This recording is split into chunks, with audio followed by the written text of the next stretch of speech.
anything like about bold living, or, you know, what your manifesto is and how you got this way. Like what, you know, maybe you've got a story that you wanted to share, like you weren't bold before, but something happened and it made you bold. I don't know. Yeah, anything like that. Yeah, you could ask any like thing to get it going, and I'll just go with it happily. Perfect. Because then it's like so real, you know what I mean? It's not canned and right on. You know. Okay. Fake. Perfect. And then I'm just realizing, oh, we've been recording the whole time, which is fine. Then I'm just gonna, good. This really is candid. Yeah. So I'm just gonna like, I don't know. Let's see, what do we have a timer going? I'm just gonna like wave my hands around because that'll help me like know when to stop the video. Okay. Okay, perfect. Okay, so welcome everybody. My name is Sarah Seidelman, and I am so thrilled to have with me Kanesha Baynard, and she is here. Am I saying that right, Baynard? It's actually Baynard, but Baynard. You know, I've been practicing it for 20 years. 20 years of marriage, Baynard, but that's okay.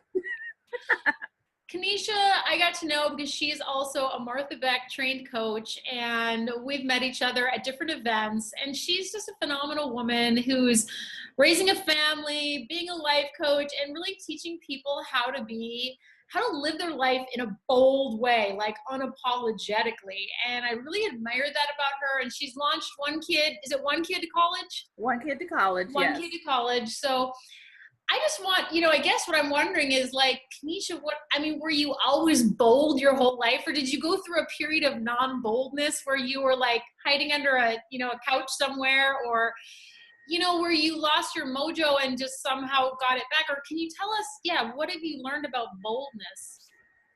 No, well, first of all, Sarah, I'm so happy to see you and be with you, and hi everybody. I just love Sarah so much, and she said we met through Martha Beck, and I remember meeting her at a meet and greet in Phoenix, and I didn't even know who she was. We sat next to each other. She had this awesome coat. I started talking about it, and we just got excited about it. And she was one of my participants when I did like 52 interviews in 2012 for Boldness. So yeah, remember that? So anyway, let's say that about you. But for me, being bold, I mean, you know, it's such a big thing, but I think it's small. And no, I have not always been bold, and I have not always been so vocal and just out there. I mean, you know, growing up, I was a super shy kid, and when I tell people that, they're just like, I can't even imagine. I'm like, I know. We evolved, we change, we grow. And I would say that when I really kind of went full throttle into my boldness was probably in my mid-20s when I was teaching high school. But prior to that, I had been always like I would talk about something, but it was really small groups, and I had to make sure it was a safe space, and, you know, everything had to be the right conditions. But I was a high school teacher in the south suburbs of Chicago, which I loved. I loved that job. Growing up, having teenagers nurture your development as an adult, I highly recommend it, because if you can get over working with them and get over their hurdles and get over their judgment, everything, you can pretty much achieve things. So they've trained me up. So I would say the boldness, I think I probably was like 23 years old, and I had worked at one job and gotten reduction in force, where it's like layoffs because the referendum didn't pass in the school district. Devastated because I worked so hard, you know, I'd been to college, you know, great student, and then I got laid off. I kept telling people I got fired, but they're like, that's laid off, and I'm like, I'm still fired. It felt like you were fired. It was painful. And so then I landed in another adjacent district. The previous district helped me get this job, which was so generous of them.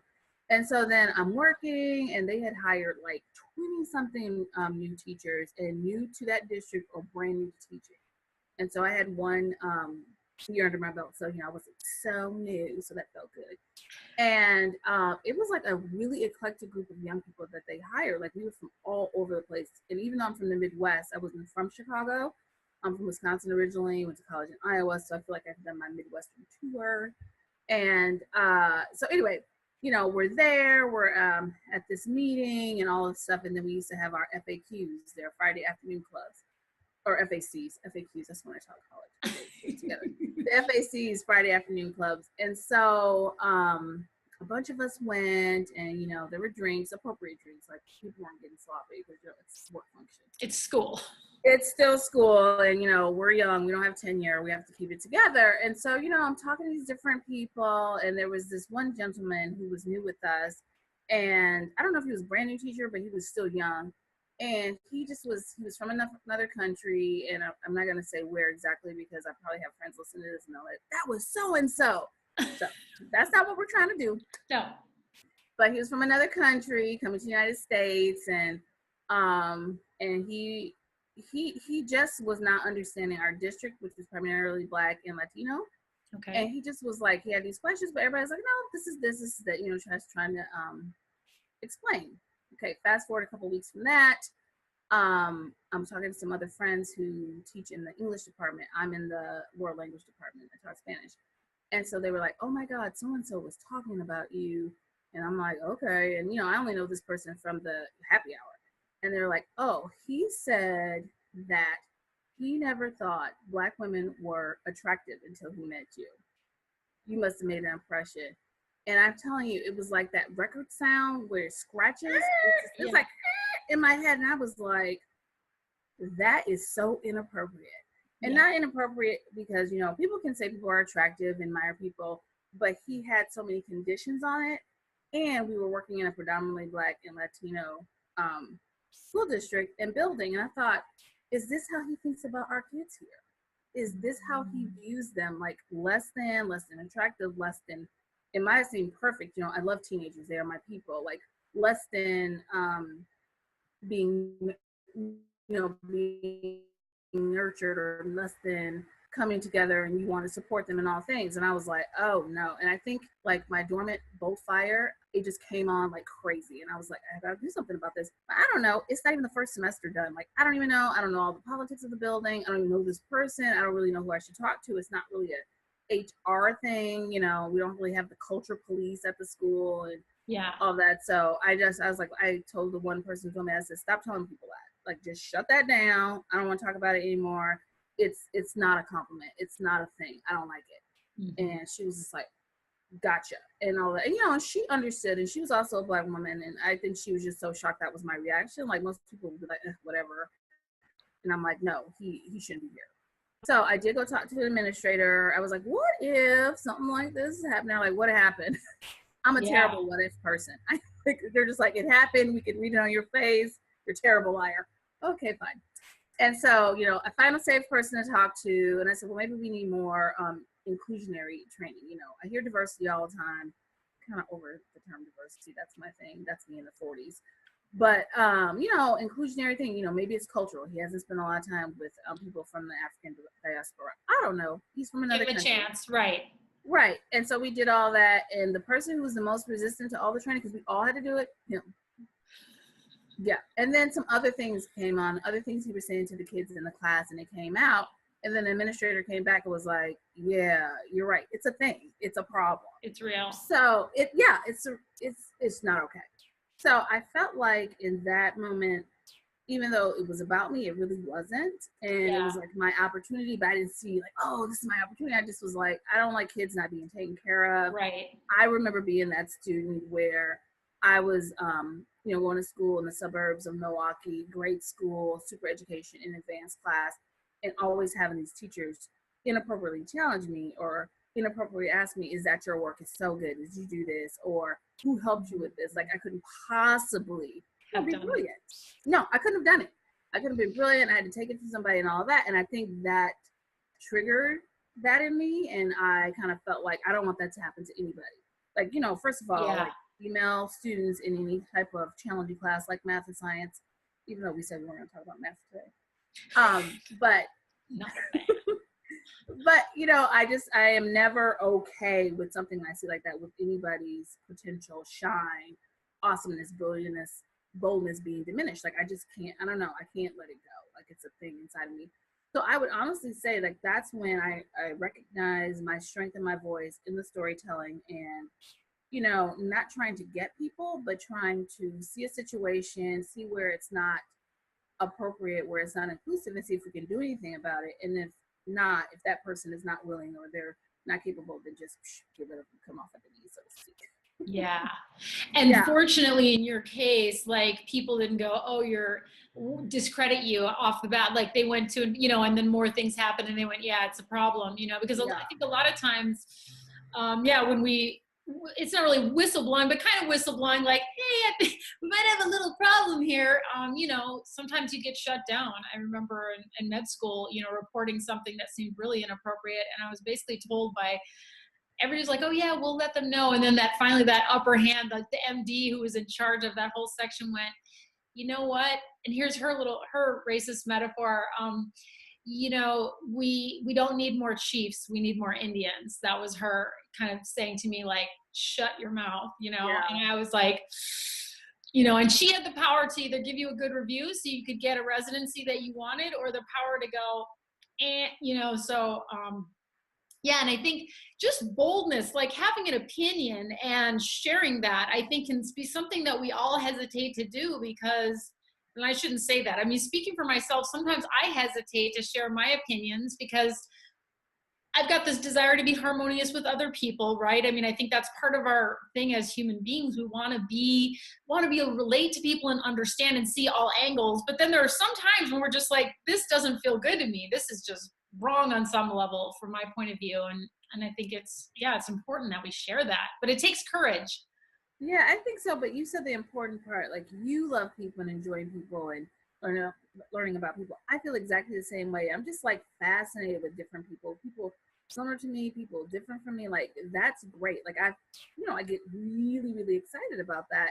But I also understand too when anybody, myself, all of us make a mistake and we want to fix that. And we're like, oh my gosh, like I need to learn. I'm going to sit in my discomfort and do that. That's one thing. But when the people are just like, you're too sensitive, or just get over it, stuff like that, that's like that dismissal, that piece that doesn't honor who you are or honor the breakdown in the communication and the connection.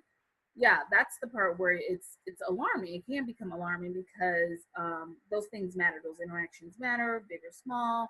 Sometimes they leave a mark. And I feel specific to me in my work as an educator, when I was in the formal setting and now even through contract work with coaching, I feel like a learner, specifically children, are just so precious. Like that time they have and they want to learn and they're so eager and they're so open. And if we don't honor that, then that sets the tone for their next interaction in a challenging situation or a learning space or when they could be a helper. So I always, you're a doctor, that's amazing work. Educators, that's amazing work. And people just don't talk about educators in that same vein of the power to positively affect, but also the power to tear down.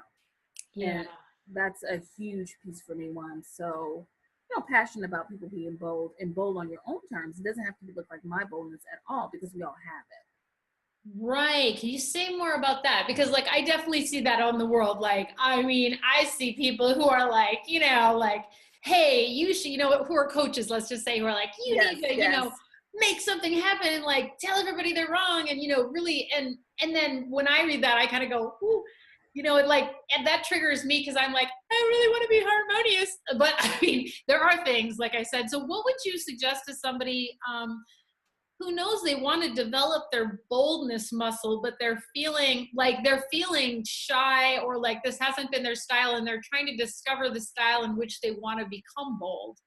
Mm-hmm. That makes sense. So, example, I was talking to a client and she wasn't really happy with some work that had gotten done on her house. She was getting something remodeled or whatnot.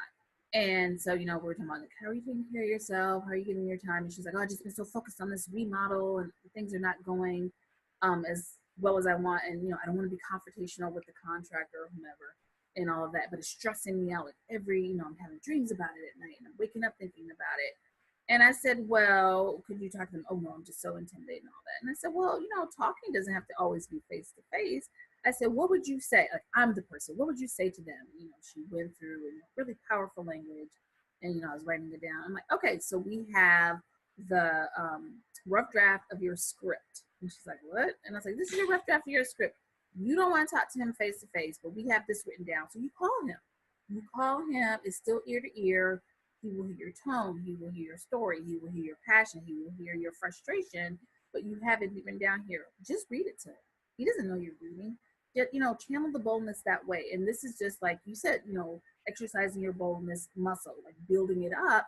This is just the first step. So it's still you. It's still your words. It's still authentic.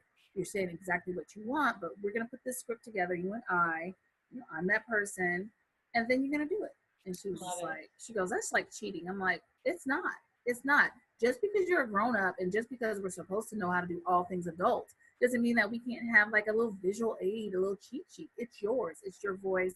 And I feel like just doing small things like that, you know, helps you prepare for the next bold thing, whatever it might be, because it's just all different steps. It's building the foundation, and it could be on your own terms. You don't have to go fast at being bold. You might just be in bold in one area of your life one calendar year, and then that spreads to another area the next calendar year. All okay. I love that. Yeah. I mean, I can think of, and I can think of too, these, when we don't have these bold conversations, when we leave that kind of suppressed, whatever it is, like we're irritated, we're like, ugh, it's so uncomfortable because we hold on to it. Like I had just gone to an event, not even like a couple weeks ago, and I sat there just like all these thoughts were going through my head. I couldn't even label them all, but it was all because I sat later with it and thought about it. It was all because I never really asked, like, why did you do that thing that you did? Because, and it's probably like a total communication lapse. Something was confused, or, you know, we don't always hear, but until we actually have that conversation, it's just going to be in me, this confusion, and I'm stuck with the hot potato. And I think that's the beauty. When you're bold, you can at least begin to move the hot potato into the ring where you can both touch the hot potato and discuss it, hopefully in a non-threatening manner, and figure out like what part of that was mine. Because from my point of view, yeah, that seemed really whacked what happened. Right. I love that hot potato thing. Like, you don't have to sit with it so long, and it doesn't make it mean that it's going to go away instantly, but you can deal with it just in small increments. It's totally okay. You can wrap the foil wrapper. You can pull the foil back. Exactly. And I think for a lot of women specifically, I mean, that's the primary group of people I work with. Me too. Which I love. Me too. You know, we're not socialized to be like this. We're not socialized to, you know, resolve conflict. And, you know, conflict is not a bad word. It's not like this naughty, scary word. And that's one thing I always try to dismantle. I say conflict just means you're not in harmony in that moment. It doesn't mean that all of a sudden our word in our understanding and the way we react and the way we feel about it.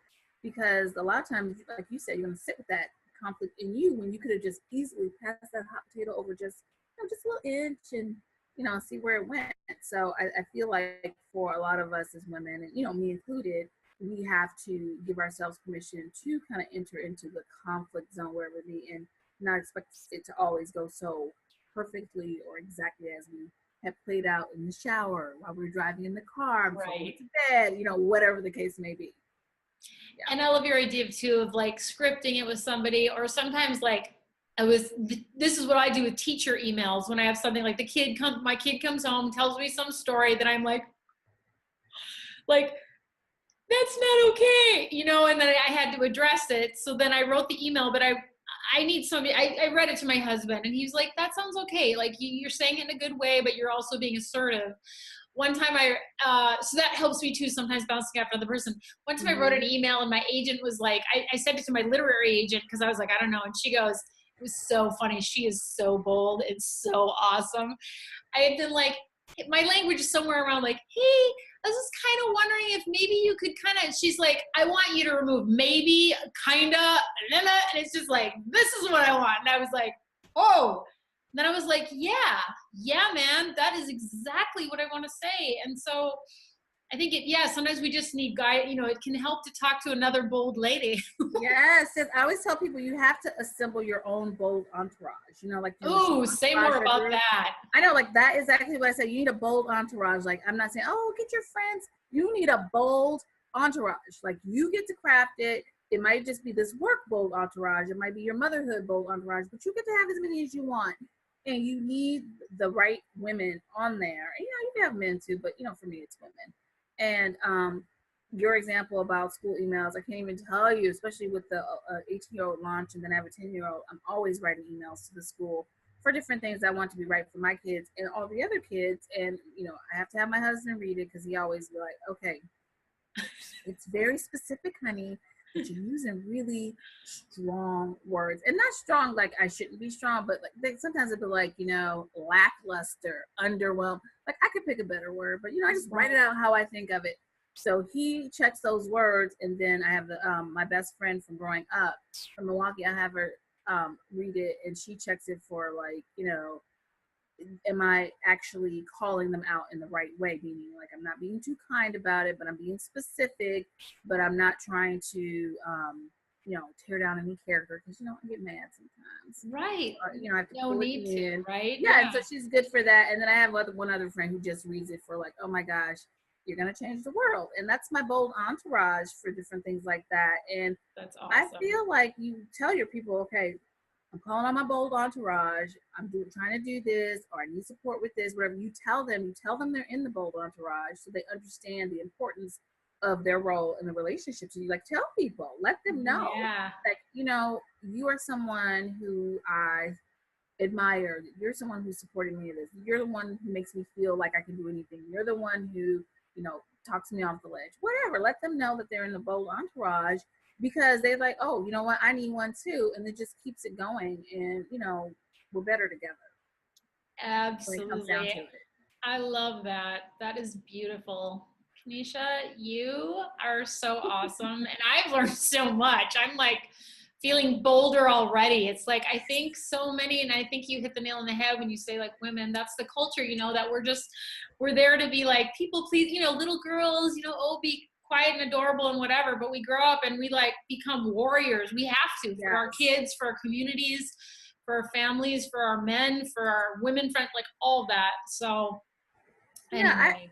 I mean, I just feel like the more that we have these conversations with ourselves and then with the right people, then we start to actually believe what we can do. Because I know right now with a lot of thought leaders and things like that, which I love that stuff, some people are just like, I do not want to hear another person tell me to write a mantra, tell me to write an affirmation, whatever. You can tell me all that because I love those things. But for the other people, I am always saying, it doesn't have to be a constant activity of, journaling and things like that, which I also love.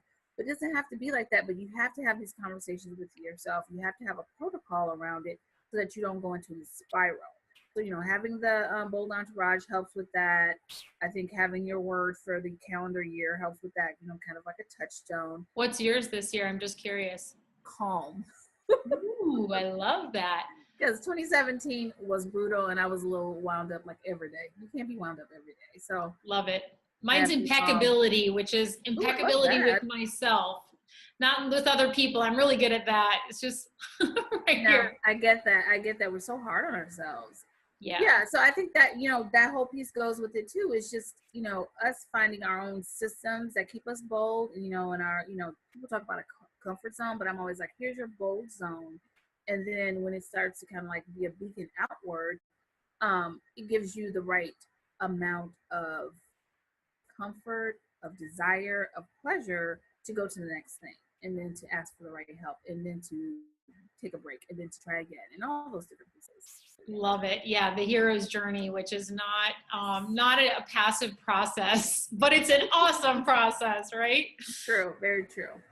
Well, it has been such a delight to talk with you. Can you tell us, Kanesha, like how people can work with you? Like, do you have programs? Do you have local events? Because I know you're in California, but tell us a little bit more on where people can find you. Oh, thank you, Sarah. So one of the biggest things that I'm super excited about that's coming up at the end of this month, at the end of February, is I'm living in Silicon Valley, right adjacent to Palo Alto, and we have this big thing in Santa Clara County called Silicon Valley Reads, and they have one each year, and it's full of authors, books, book groups, films, programming for the family, programming for adults, programs for teens, young people, and everything is underwritten by Santa Clara County library system, education system, and a couple other sponsors. And so this year I was super excited to be invited by them to do 4 workshops for teens on, so excited. I love the teens. Solidifying your mindfulness practices through journaling. And part of the reason that I pitched that to them is, unfortunately where we live, there's a lot of pressure. Kids are in the pressure cooker. And, you know, we've had this whole unfortunate series. I think it was even highlighted in Time magazine about Suicides. the Valley suicides. Yeah. So, you know, I see those different things and I'm like, how can I help with that? You know, I love creativity. I love helping disrupt unfulfilling patterns during creativity. And I find that for teens, sometimes you just need to show them a structure and then that they can massage and make it their own. So I want to help facilitate that. So I'll be at 4 different libraries, and you can look at that at SiliconValleyReads.org. They have tons of other programs, so check them all out because they're around caregiving and mental health this theme for 2018. So I think that's super important. And like I said, they're all underwritten by these sponsors, so you can go. There's not a fee or anything. So come sign up. You don't have to live in Santa Clara County. You just need to be able to drive to the places. So that's something for you. Okay, cool. And then, you know, working with me, I love working with one-on-one clients, and I have a couple of workshops that are through the Women Entrepreneurs of Los Altos that are coming up in March. We're having a retreat in Costa Noa in Pescadero, California. So that's March 18th. And that's on, you can see that on Facebook at Kanesha Baynard Coaching or Women Entrepreneurs of Los Altos. And then I'm also planning a dinner party, probably like in late spring, early June. It's in the works, but I do the Bold dinner party for women only. We typically have a theme, and then this theme will be around pleasure, power, and passion. Oh my gosh. Yes. If I was there, I would be there. It just sounds so, your parties always look really fun and just amazing. And I just know that, yeah, people spending time with you, they're going to come away feeling more bold. And that is a good thing. I hope so. They deserve it. You know, you deserve to be bold on your own. Yeah. Amen. Well, thank you so much, Kanesha. And thanks for watching, guys. And we will see you for the next one soon. Bye, everybody.